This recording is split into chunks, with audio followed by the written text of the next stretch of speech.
السلام عليكم ورحمة الله وبركاته. ازيكم يا حلوين؟ عاملين ايه؟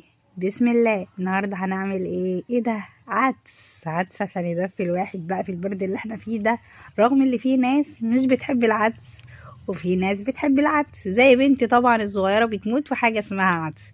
وقلت يلا بينا نعمل شوية عدس. عدس الشتا ده بيدفي، هو اساسي في الشتا عامة. تمام، فتعالوا معانا بقى نعمل العدس. اول حاجة عندنا حلة على النار فيها مية سخنة، هننزل عليها بالعدس. ربع كيلو عدس مغسول كويس جدا ومتصفي، ننزل عليه في المية. وبعد كده هننزل بالخضار. الخضار عبارة عن جزرتين متقطعين، طماطمتين متقطعين، بصلاية كبيرة متقطعة على حسب انت ما بتقطع، وثلاث فصوص توم، وننزل بيهم. وبعد كده هنحط معلقة كزبرة ناشفة، معلقة ملح، معلقة كركم، عشان الكركم ده بيخلي العدس لونه جميل. وهنحط معلقة كمون بس مش دلوقت، هنحطها لما العدس يستوي. يعني الكمون مش هنحطوه في المية. بس هديها تقليبة واغطي عليها. بصوا لون المية عندي اتغير بسبب الكركم ازاي، بيدي لون جميل والله الكركم يا جماعة. وبعدين هجيب 3 معالق زيت، هحطهم على العدس وهو بيغلي بالطريقة دي. 3 معالق زيت ذرة.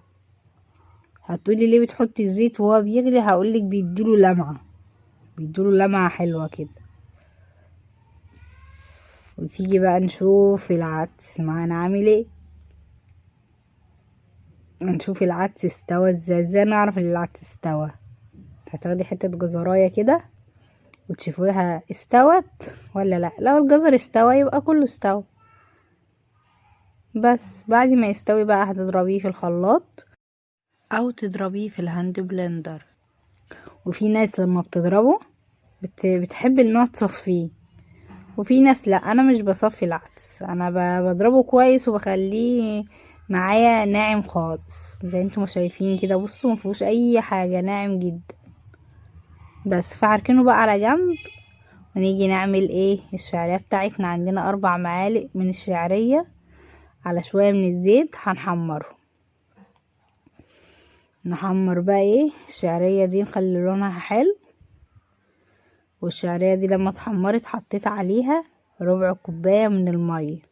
انا مش عايزاها تستوي، انا عايزاها ايه يعني، ايه تبقى ايه، طريه سيكه كده، بس مش طريه قوي انها مستويه، لا، عشان تكمل سواها بقى مع العدس. ما تحطهاش ناشفه كده، افضل لما بتحطيها ناشفه وتسيبيها لسه في العدس تستوي، لا كده احلى. جربيها بالطريقه دي مش هتندموا. واكيد كل واحد ليه طريقه يعني معينه. وعندي في نفس الكسرونه هحط فيها بصل وشويه زيت، بصلايه كده متقطعه حتت صغيره وشويه زيت، وبرضو هحمرها. يعني زي الطشه كده، اكنها طشه ايه، العدس. يعني البصله دي بتطعم العدس بصراحه، طعمه جميل وبتخلي ريحته جميله، ريحته بتجيب اول الشارع. بصوا يعني اللي ما بيحبش العدس هياكله. هنا كنت بحط بقى الكمون وهقلب العدس كل شويه، يعني ايه اقلب العدس كده، ايه ما تسيبوهوش عشان ما يلزقش. وهنا اصلا انا كنت طفيت بقى على العدس خلاص،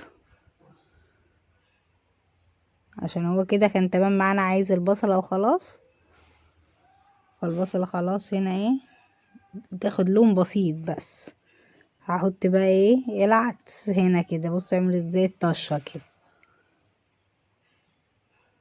بس وكده خلصنا احلى طبق عدس. فناخده بقى ايه، واخد بنتي وننزل ايه ناكل انا وحماتي بقى ونتدفى. بس شكله جميل. متنسوش اللايك والشير. سلام عليكم.